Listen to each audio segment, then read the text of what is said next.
अस्सलाम वालेकुम Pakistan. Colour Syedan city traffic police की तरफ से कलर सैदा में ड्राइविंग ट्रेनिंग स्कूल का आगाज़ कर दिया गया। दाखिले जारी हैं, दाखिले के लिए दफ्तर रब्ता करें।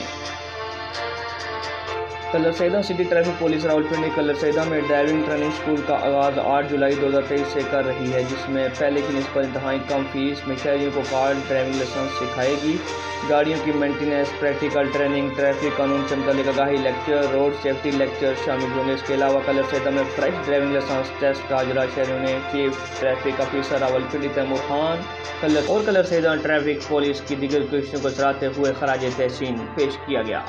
नाज़रीन, आपको बताते चलें कलर सैदा में पहली दफ़ा ड्राइविंग का लाइसेंस ओपन होने जा रहा है, जिसकी बनिस्बत फीसें भी कम हैं और शहरियों को दूर दराज जाने की ज़रूरत भी नहीं। तमाम शहरियों से गुजारिश है कि इनसे रब्ता करें, जिसने अपनी मोटरसाइकिल, मोटर कार, जीप का लाइसेंस बनवाना है, जो भी बनवाना है आप इनसे रब्ता करें। इंशाअल्लाह आपका लाइसेंस जल्द बन जाएगा। मज़ीद वीडियो देखने के लिए हमारे यूट्यूब चैनल को सब्सक्राइब करें और लाइक करें। अल्लाह हाफ़िज़।